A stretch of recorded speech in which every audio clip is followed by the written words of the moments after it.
கொஞ்சம் நில்ல. பெரிய கவுண்டிச்சம்மா விஷப்பாம்பு கடிச்சு அங்க விழுந்து கிடக்குறாங்க. கொஞ்சம் சீக்கிரம் வாயே. இப்ப பெருசு எங்க இருக்கு? அடுத்த மேட்ல.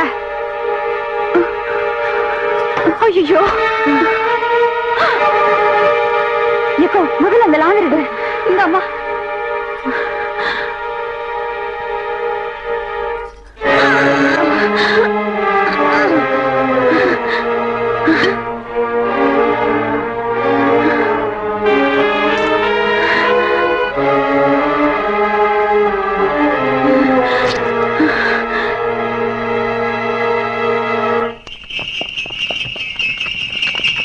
கவுண்டரியா, ஐயா ஐயா ஐயா, நம்ம பெரிய கவுண்டிச்சியா பாம்பு கடிச்சு போட்டுச்சியா.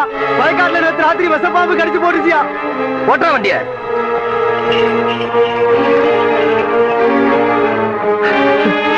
அக்கா அக்கா.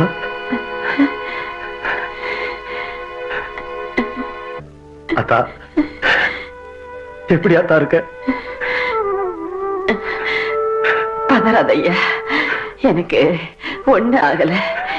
என்னைய என் ஆத்தா காப்பாத்தி போட்டா. யாருன்னு பாக்குறியா? எல்லாம் அந்த சிரிக்கி தேவானதா ஐயா.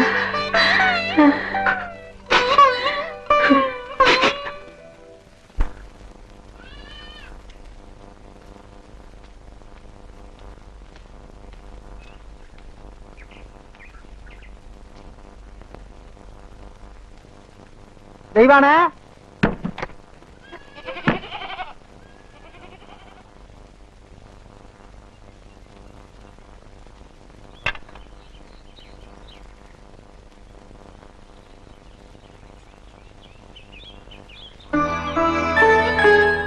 என்ன புள்ள அப்படி பாக்குற? ஐயா வீட்டுல ஏதாச்சும் விசேஷங்களா? போன ஆத்தாளோட உசிரியே திருப்பி கொண்டாந்தவ நீ ஒண்ணும் தெரியாம மாதிரி கேக்குறியே. எல்லாம் உனக்கு தான் புள்ள, எடுத்துக்க.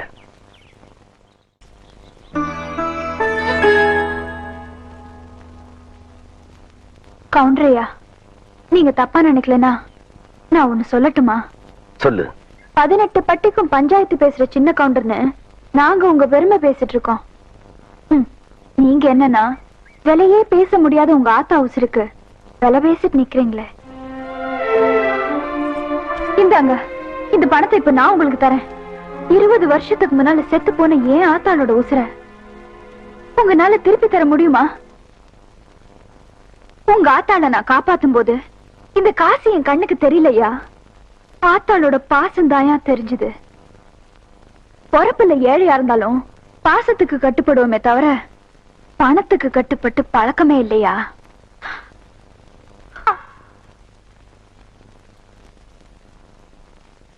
தலை கவுந்து நிக்கிறது கதிருக்கு வேணா பெருமையா இருக்கலாம். தலை நிமிர்ந்து நடந்தாதாயா எங்க கவுண்டருக்கு பெருமை.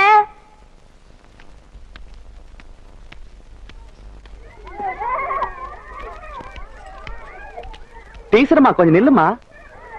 டீச்சரம்மா, பசங்களுக்கு ஆனா ஆவண்ணா நல்லா சொல்லி தரியான். அக்கண்ணாவுக்கு புள்ளி எங்க வைக்கிறதுன்னு நான் சொல்லி தரட்டா?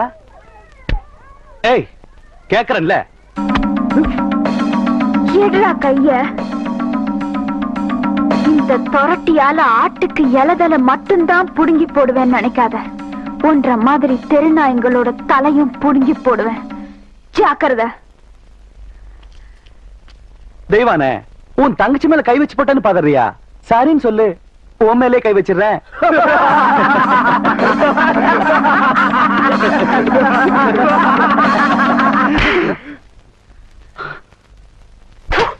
பாடி போலாம்.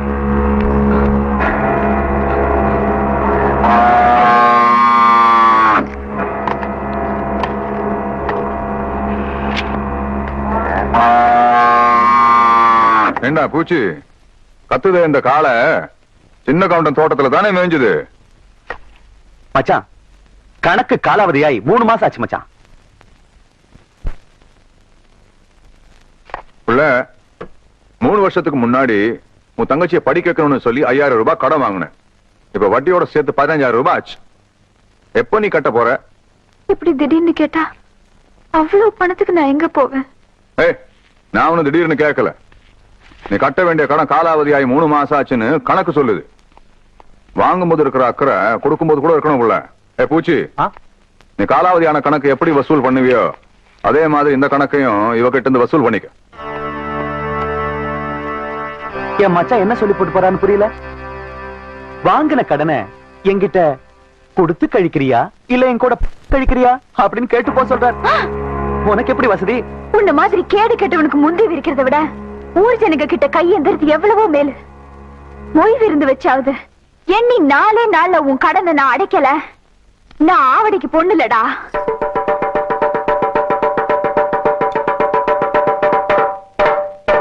இதனால ஊர் ஜனங்களுக்கு தெரிவிக்கிறது என்னன்னா, அருக்காணி பேத்தி ஆவணமாக தெய்வான சக்கர கவுண்டர் கிட்ட வாங்கின கடனை கொடுக்க முடியாதால பொய் விழுந்து வைக்க சொல்லி இருக்காங்க.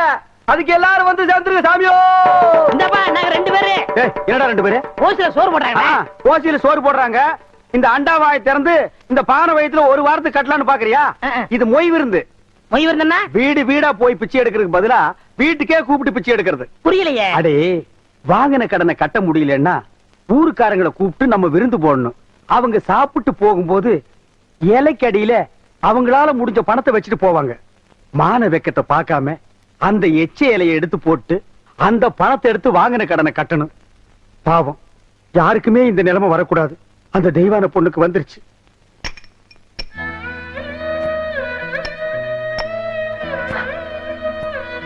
மொய் விருந்து வச்சிருக்கேன். உங்களால ஆன உதவிய செய்ய. பாத்தியாடா தவசி, ஒவ்வொருத்தருக்கு நேரம் ஒரு தடவை தான் வரும். நீ கொடுத்த பணத்தை தூக்கி எறிஞ்ச சிரிக்கி இப்ப ஊடு ஊடா இறந்துகிட்டு வராளாம். கொடுத்த காசை நோவாம வாங்கி வைக்கிறத விட்டு போட்டு வாங்குற கடனுக்காக வாசலா ஏறி இறங்கிட்டு இருக்கா. கூழ் வச்சு குடிக்கவே வக்கல்லாத கழுத காகரியோட மொய் விருந்து வைக்கிறதுக்கு என்ன பண்ணுவான்னு நினைக்கிற?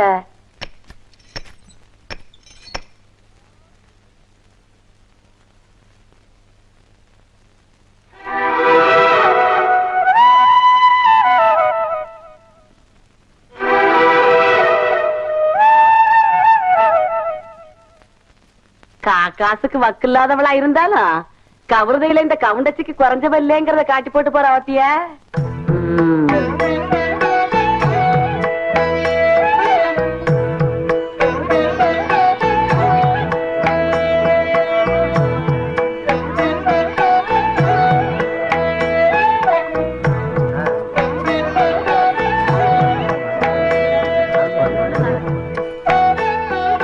சாப்பிடுங்க. சரி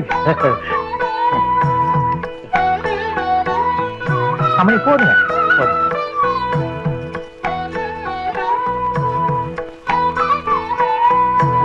மொய் வைக்க போறீங்கல்ல? ஆமாங்க. அப்ப சாப்பிடுங்க. ஓ, பாயசம் கொண்டாங்க ஐயா, நேரம் ஆகுது இல்ல.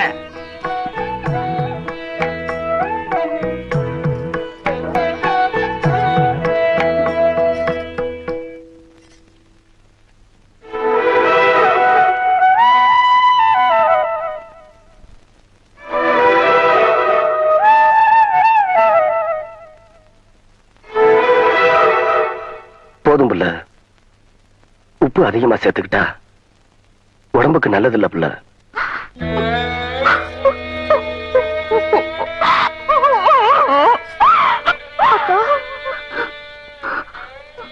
நமக்கு இந்த நிலைமை வந்ததுக்கு அருளவதையே அரிச்சு குடிச்சிருக்கலாம் அக்கா. அது செய்யறதா ஆத்தா நம்மளை விட்டு போனப்பவே அதை செஞ்சிருப்பேன். ஆத்தா மனசுப்படி ஒன்னு ஆளாக்கி பார்க்கணும்னு நான் ஆசைப்பட்டுட்டேன். அதுக்காக எத்தனை சோதனை வந்தாலும் நான் தாங்கிப்பேம்மா. அம்மணி, தெய்வானே, இப்படி ஆளாளுக்கு மாத்தி மாத்தி அழுதுட்டு இருந்தா எப்படி மணி? பந்தி முடிஞ்சு போச்சு மணி. இலைய நீதானே எடுக்கணும். பாமணி.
இடுப்பெரும்ப கட்டி ஒட்டியானம் பண்ணி போட்டு போய் சாக்குறத. ஏ பெருசு, நான் மட்டும் உனக்கு மருமகளா வாச்சேன், உன் முதுகெலும்ப பொல பொலன்னு உதித்து நூல்ல கொத்து மாலையா போட்டுக்குவேன் ஜாக்கிரத. ஆடிய கோண காலச்சிருக்கி கண்ணா பின்னான்னு அலையில கண்ணாமணி ரெண்டையும் தோண்டி கையில கொடுத்து போடுவேன். ஆமா, எம்பட கண்ண நீ நோன்றியா இல்ல உம்பட கண்ண நான் நோன்றேனான்னு நடக்கிறது நடந்ததுக்கு அப்புறம் பார்த்துக்கலாம்.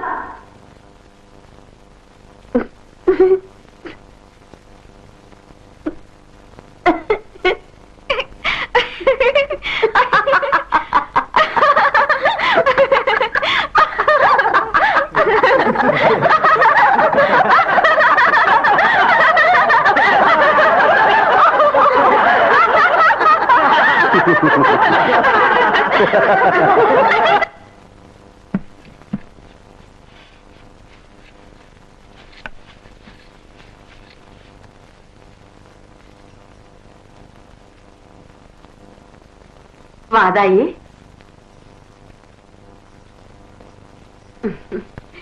என்றா இந்த கிளவி கிடந்து பழச போட்டு தொடச்சுக்கிட்டு இருக்காளேன்னு பாக்குறியா? என்ற வீட்டுக்காரு போனதுல இருந்து இந்த கட்டுல 15 வருஷமா கடப்புல போட்டு வச்சிருந்தேன். இன்னைக்கு சொந்த கொண்டாட நீ வந்துட்டியா, அதான் தொடக்கிறேன்.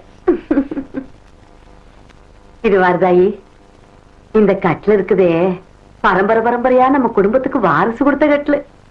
இதுல நான் தவம் இருந்து பெத்த என் பையன் தவசி மாதிரி நீயும் ஒரு பேர பையனை பெத்து என் கையில கொடுத்து போடு. அதை விட்டு போட்டு உன் சுட்டி தம்பி இதை காட்டி போடாத. ஐயா, என்ன இந்த வெட்டு வெட்டுறாள? என் பையன் கதி என்ன? ஐயோ தவசி,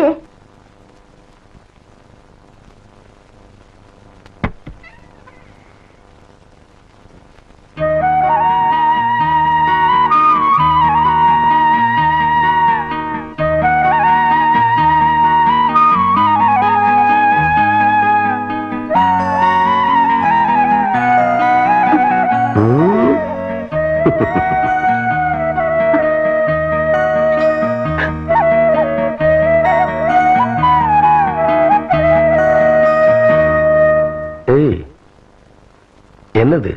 எனக்கு ஒரு நல்ல புருஷனா கிடைச்சா 10 ரூபா காசை இந்த முந்தானேலேயே வாழ்நாள் முழுக்க முடிஞ்சு வச்சு என் புருஷன் கையாலேயே காணிக்கையா செலுத்துறேன்னு அந்த பன்னாரி மாரியாத்தாளுக்கு நான் எந்திருக்கேன்.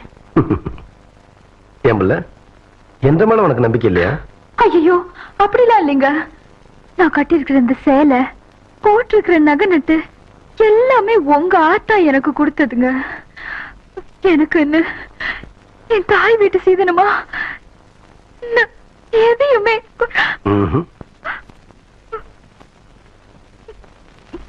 நீயே எனக்கு பெரிய சீதனம். நீ சொல்ற ஒன்ற தாய் வீட்டு சீதனம் ஏற்கனவே என்கிட்ட இருக்கு.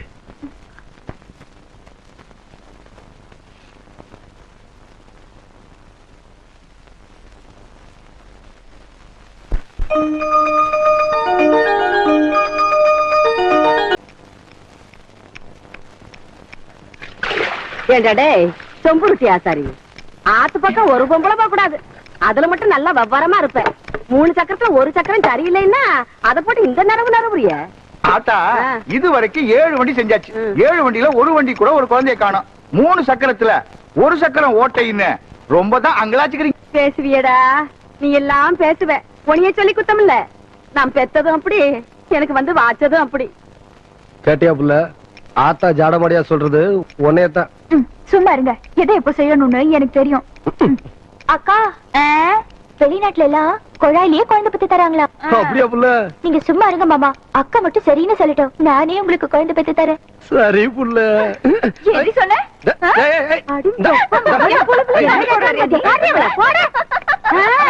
ரொம்ப நாளாவே அவளுக்கு அவன் மேல ஒரு கண்ணடி.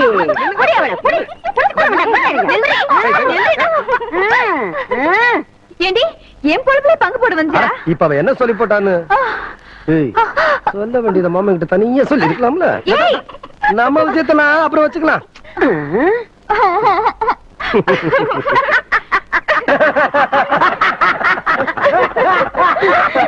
எப்படியோ எனக்கு பேர வந்தா சரிதான் என்ற சம்பு. நம்ம ஊர் குளம் மீன் கான்ட்ராக்டுக்கு ஏலம் போடுறாங்க. நாளை காலையில எல்லாரும் ஏலத்துக்கு வந்து சேர்ந்துருங்க சாமியோ. ஐயா, சின்ன கவுண்டர் வராருங்க. வணக்கம். வணக்கம். உட்காருங்க.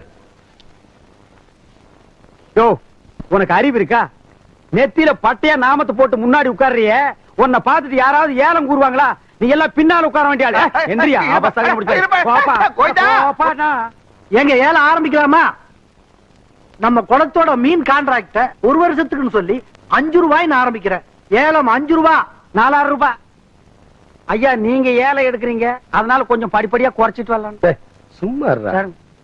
500 ரூபாய், 1000, 5000 ரூபாய், 10,000, 20,000, ஆ, 30,000, 40,000.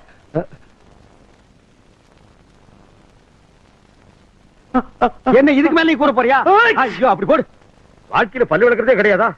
நல்ல வேலை, குளத்தோரமா போய் தும்மி இருந்த, பூரா மீன் செத்து இருக்கும். 50,000.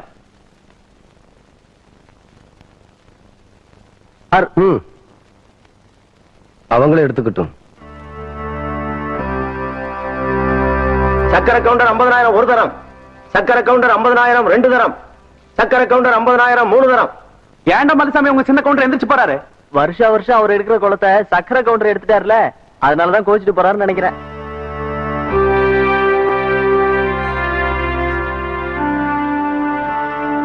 என்ற ஏலத்துல போட்ட கணக்கு ஏடாகுடமா முடிஞ்சு போச்சேன்னு பாக்குறீங்களா? அவன் ஏலத்துல விளையாடினது என் காசோட மட்டும் தான். நான் விளையாட போறது அவன் கௌரவத்தோடு. மலைச்சாமி, விஷயத்தை நான் சொல்றேன். விடியறதுக்குள்ள விசுவாசத்தை நீ காட்டு. ஏம்புல பால் கறக்க போன சின்ன கரப்பன இன்னும் காணங்கிற விடிஞ்சு தின்னாரு. அதுல அவன் என்ன பண்ணிக்கிட்டு இருக்கான்? எனக்கு மத்தியான சாப்பாட்டுக்கு வந்துருவீங்கல்ல அக்கோய்? அட. மத்தியான சாப்பாட்டை மாமனுக்கு நான் கொண்டு போறேன். ஏன்னா பள்ளிக்கூடம் எனக்கு லீவு. ஏண்டி அவ பண்ணாட்டியா நீ பண்ணாட்டியா? ஏன் மாமனுக்கு நான் கொண்டு போற கசக்குதாக்கும். ஏன் மாமோய்? ஏய் ஐயா, அட, கவுண்டரையா, என்ன ஐயா, ஐயா, என்றா இப்படி ஓடியார? ஐயா, நம்ம ஊர் குளத்துல யாரோ விஷத்தை கலக்கி போட்டாங்க. மீன்லாம் செத்து மிதக்குது.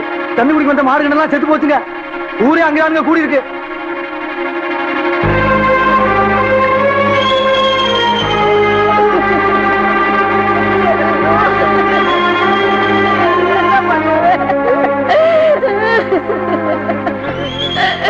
ஐயோ ஐயோ ஐயோ ஐயா, பெத்த நாய் மாதிரி எங்க குடும்பத்துக்கு சோறு போட்டுச்சு. இப்படி அநியாயமா சாக கிடக்கு. இனிமே நாங்க என்ன பண்ண போறோம்னு ஒண்ணும் புரியலையா ஐயா?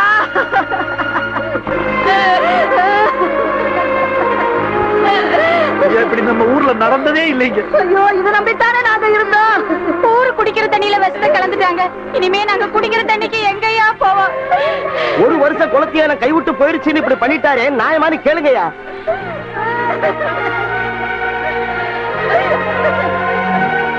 என்னையா பாத்துக்கிட்டு இருக்கீங்க? குடும்ப பகைய மனசுல வச்சுக்கிட்டு நாங்க ஏலம் எடுத்த குளத்துல விஷத்தை கலந்துட்டாரு. நியாயமான அவரே கேளுங்கயா. கவுண்டரே, நேத்து உங்களுக்கு ஏலம் கிடைக்கலன்னு கோச்சிட்டு போன நீங்க இப்படி ஒரு காரியத்தை செய்வீங்கன்னு நாங்க எதிர்பார்க்கவே இல்லை. ஐயா, ஐயா, ஐயா, யோ, யாரு மேலயா பழி போடுறீங்க? இந்த சின்ன கவுண்டர் ஐயா குடிக்கிற தண்ணியில விஷத்தை கலந்துட்டாரு. எலும்பில்லாத நாக்க வச்சு எப்படி வேணாலும் மடக்கி பேசுறீங்களா? கவுண்டர், நான் சொல்லல இந்த கூட்டத்தை நம்பாதீங்கன்னு.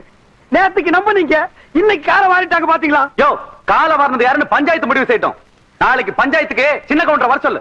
என்னையா சொன்ன? பஞ்சாயத்துக்கு சின்ன கவுண்டர் வரணுமா? நீங்க விடுங்க கவுண்டர். பின்ன பாருங்க. வெல்ல, சந்தேகப்படுறதுக்கு எல்லாத்துக்கும் உரிமை இருக்கு. குற்றவாளி யாருன்னு முடிவு பண்ண வேண்டியது பஞ்சாயத்து தான். அந்த பஞ்சாயத்துக்கே நாம மரியாதை கொடுக்கலனா நல்லா இருக்காது. பஞ்சாயத்துக்கு ஏற்பாடு பண்ணுங்க.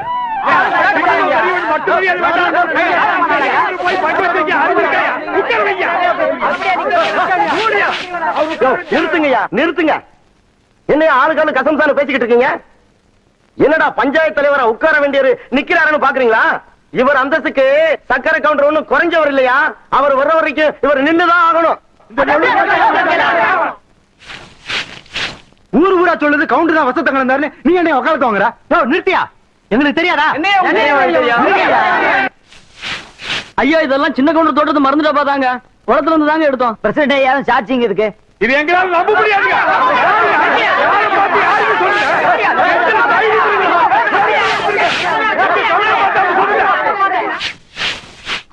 அக்கா,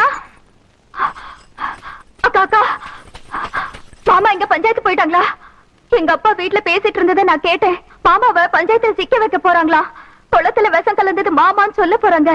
பொய் சாட்சி சொல்ல மலைச்சாமி போயிட்டு இருக்கு. எப்படியாவது காப்பாத்துக்கா.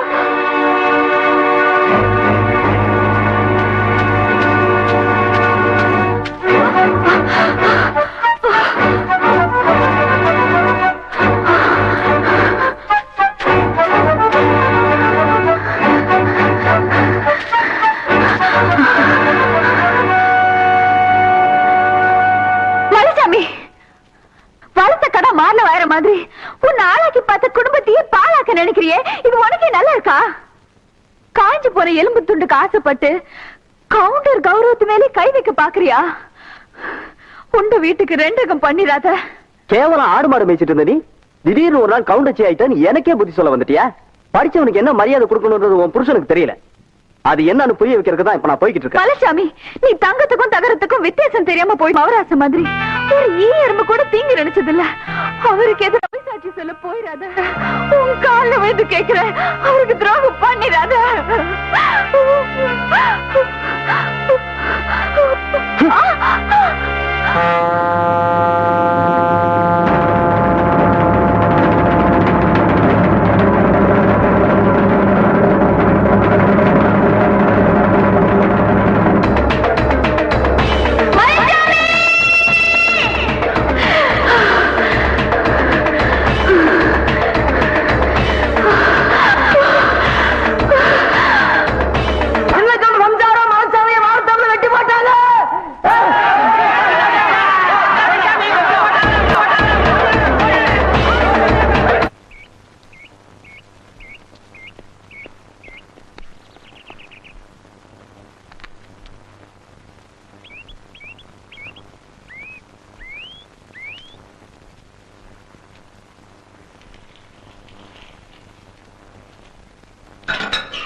அம்மா, உங்களை பார்க்க உங்க வீட்டுக்காரர் வந்திருக்காரு.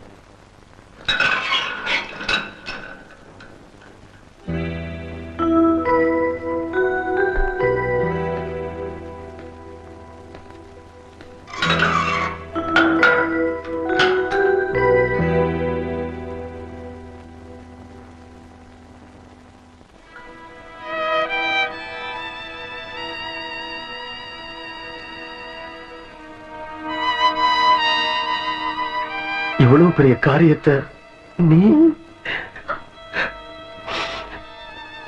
என்ன புள்ள நடந்துச்சு? பஞ்சாயத்துல உங்களுக்கு எதிரா பொய் சாட்சி சொல்றதுக்காக மலைச்சாமி போயிட்டு இருந்தான். எனக்கு எதிரா மலைச்சாமி பொய் சாட்சியா? ஆமாங்க, இதெல்லாம் உங்க மச்சான் சக்கரை கொண்டு செஞ்ச சூழ்ச்சிதாங்க. உங்களை பார்த்து கையெழுத்து கும்பிடுற ஊர் சனங்க முன்னாடி நீங்க தலை குனிஞ்சு நிக்கணும்னு திட்டம் போட்டதே அவன் தாங்க. அவங்க பேசிக்கிட்டு இருந்ததெல்லாம் கேட்டுட்டு வடிவதாங்க ஓடி வந்து என்கிட்ட சொன்னா.